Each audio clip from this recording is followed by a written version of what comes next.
welcome back to my channel NCERT Maths with Bardeep. Today we are going to start exercise number 1.3 of chapter 1, that is real numbers of grade 10. So our first question is, prove that root 5 is irrational. This topic is already explained under the topic irrational numbers in introduction videos of this chapter. So whenever we need to prove any prime number and its square root like root 2, root 3, root 5, there is a specific method that we will use to prove that this is an irrational number. So we will assume this to be a rational number, okay? And we know that rational number can be represented in the form of a by b, where b should not be 0. So we will use that concept, and in the last we will prove that our assumption is wrong by the method of contradiction, and then we can justify that since we have assumed the number to be rational, but it is proved that it is not rational, so this number will be irrational number. So I have discussed 3 different cases that will come in your exams. This is similar to our case number 1. Okay, you can refer that video for detailed explanation. So let's start our first question. So since this root 5 is to be proved as a rational number, as already explained, first we will assume this to be a rational number. Okay, so we will write let root 5 be a rational number. So if this is a rational number, it can be expressed in the form of a by b. Therefore, root 5 is equal to a by b, where b should not be 0 and a, b are co-prime numbers. And what are co-prime numbers? That means they should not have any common factor except for 1. Okay. So now what we will do is we will cross multiply it, and that will be root 5 times b equals to a. In order to eliminate square root, we will do the inverse operation of square root, that is squaring both sides. Okay. So squaring both sides. So these are the same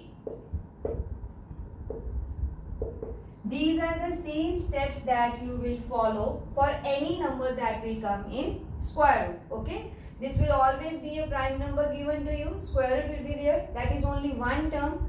Then we will follow these steps. So what we will do now, since this is squared, so this thing, so root 5 into root 5 will be 5 and b square, this is equal to a square. So now comes our theorem, that is if p divides a square, then p will divide a also, provided p is a prime number. Okay. So here we can see this 5 is a prime number. If this 5 divides a square, then this 5 will divide a also. So we will write therefore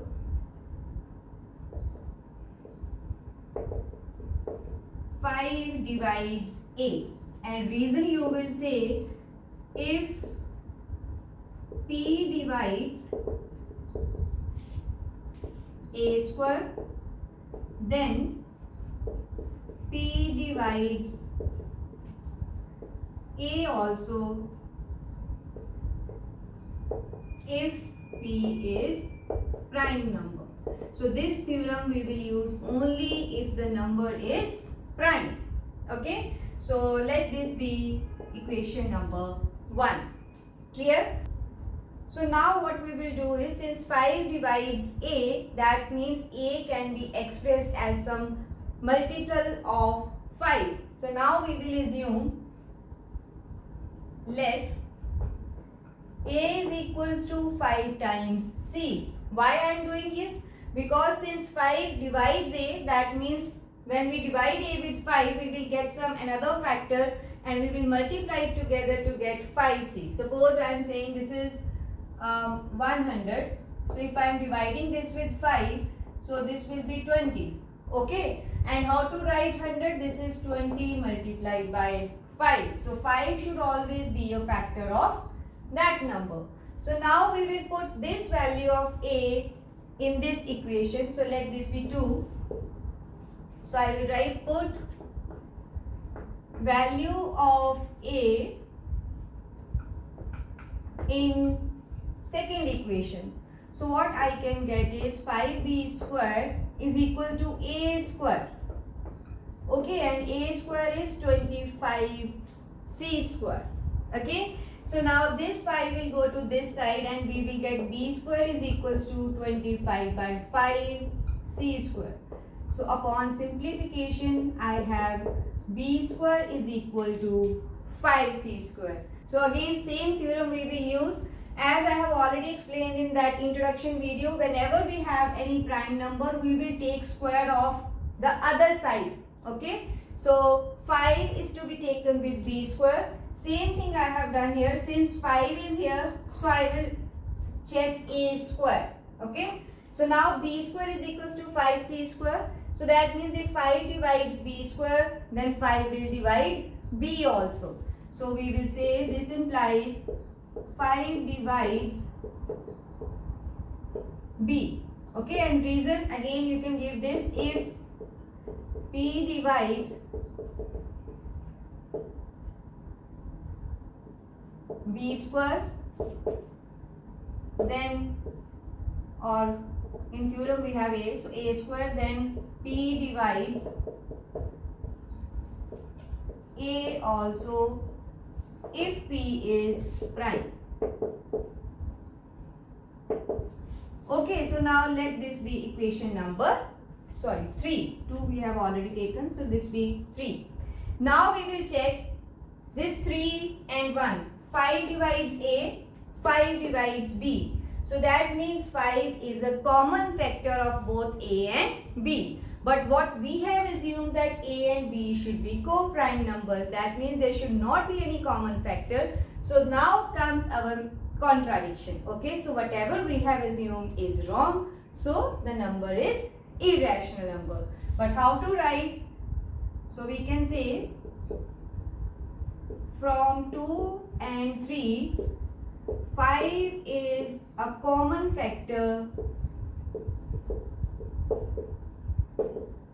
of a and b.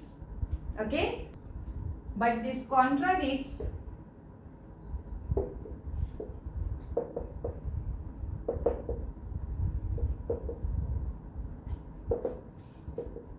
the fact that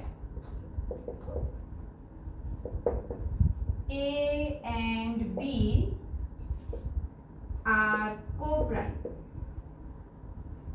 So I repeat, we have assumed a and b to be co-prime, but by this method we have proved that there is a common factor in both a and b. So our assumption is wrong. Okay, so there we can say therefore our assumption